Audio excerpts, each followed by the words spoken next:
Welcome to our part 2 of our beach camping.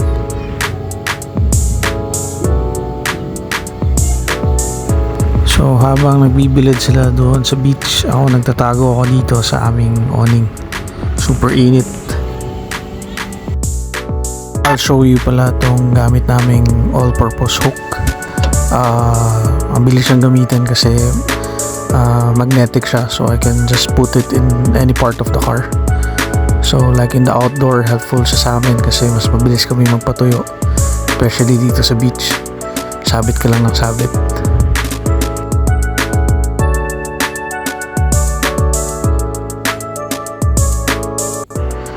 So we're having a late lunch, so it's about 1:30 in the afternoon. Kami na lang ni Mrs. ang kumakain at pa si baby. So thank you sa masarap na lunch. Thank you sa aming sponsor. By the way, ang lunch namin itong beef and chicken. I forgot kung sino nagluto pero super sarap. Thank you.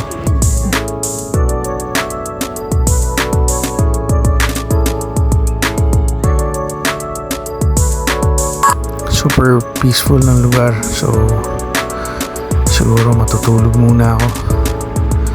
Mag-siesta tayo.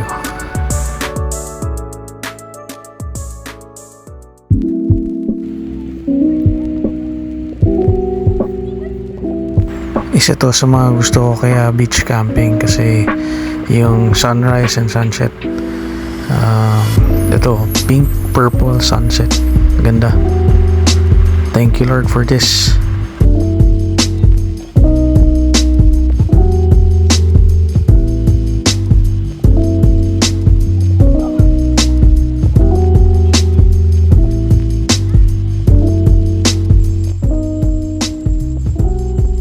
Tapos na kami mag-dinner, magkulitan, magkwentuhan. Pagod yung mga kids sa kaka-swimming whole day. Nandun na sila sa room. So siguro chillax lang ako konti, then tulog na rin. Good night guys.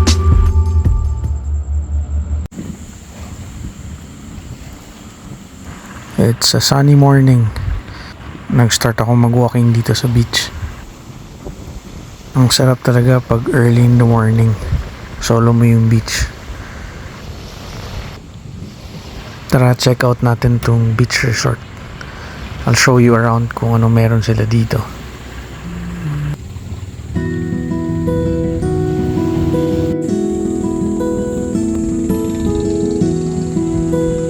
Napansin ko guys, they have a big parking lot here. Tingnan naman, kasya yung bus. Saka gated sila dito. It's super safe. Marami rin silang cottages. Kung sino mga gustong mag-day tour or mag-picnic, walang problema, kasyang-kasya pag marami kayo.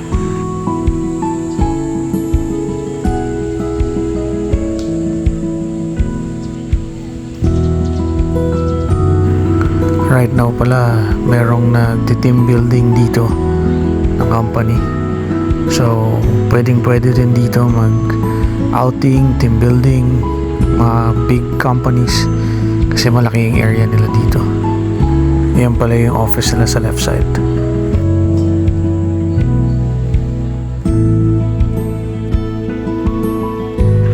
One of the thing na gusto ko dito is so peaceful kasi private talaga yung beach nila. Wala silang ka-share na other resorts. So, ito naman yung area nila for the restroom. Sa tapat ng mga cottages. Malaki yung restroom nila dito. Ang daming cubicle. This side is for the men's and the other side is for the women's. Ang daming cubicle kaya hindi ka mamumblema, especially pag magsha-shower kayo. At meron din sila dong ihawan, by the way, and hugasan area. Itong part na to, favorite ko kasi sobrang presko dito because of the trees. Ito yung area na pwedeng mag-set up ng mga tents if you wanna camp. Perfect to kasi lapit mo lang sa beach, at the same time puro lilim ng puno. Super presko talaga dito sa side na to.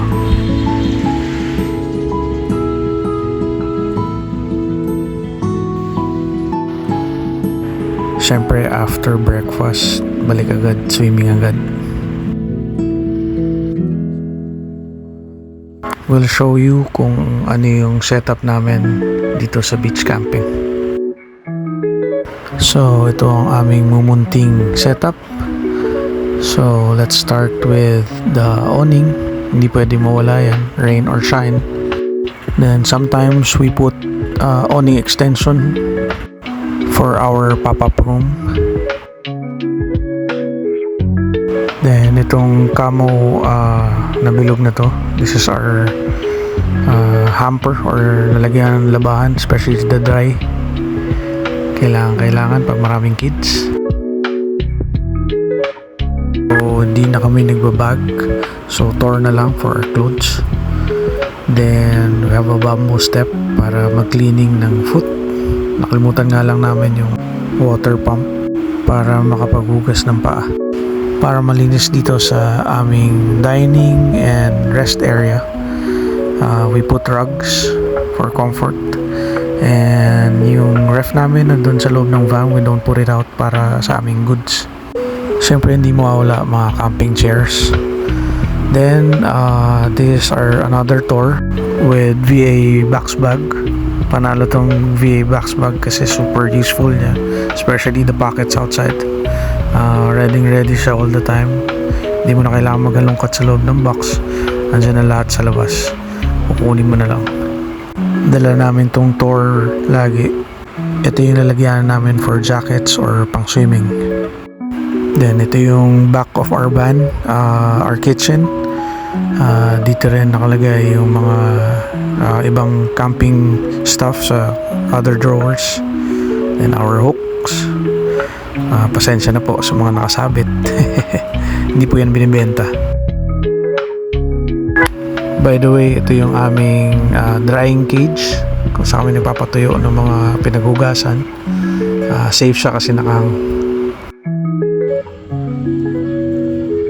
By the way guys, itong S-hook is super useful.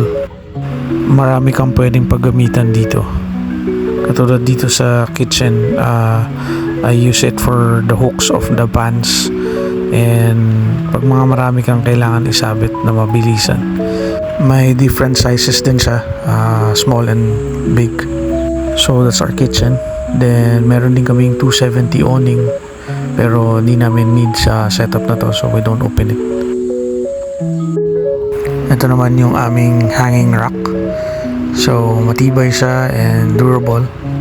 Kayang-kaya niya yung mga tumbler. So it's nice to use for outdoors.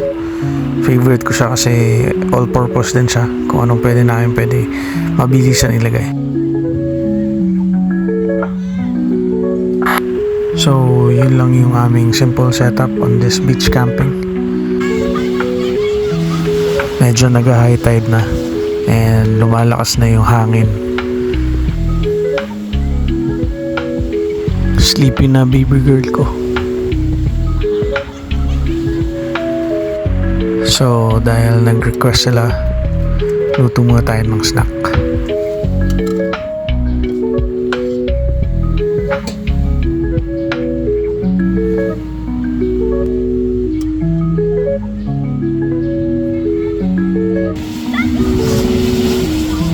Siyempre, ayaw pa magpaawat.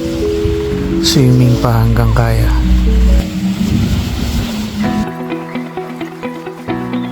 So, it's time to pack up. Sabi nila ito yung pinaka pangit na part sa camping. But if you have your wife or your partner with you, sobrang easy.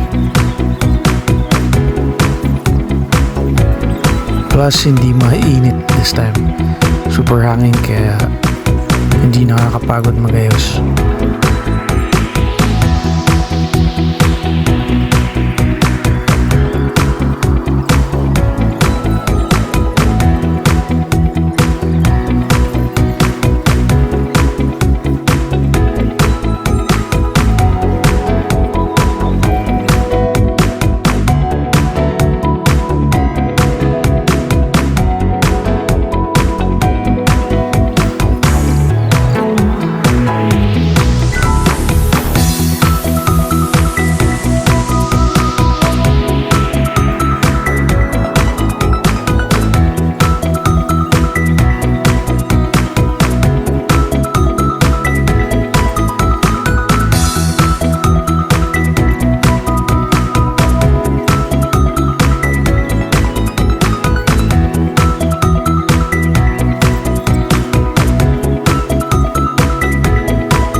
Thank you very much sa invitation.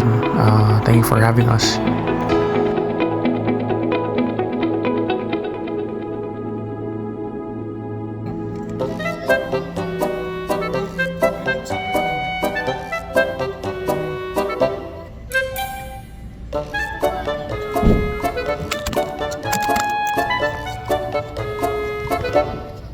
Lang para hindi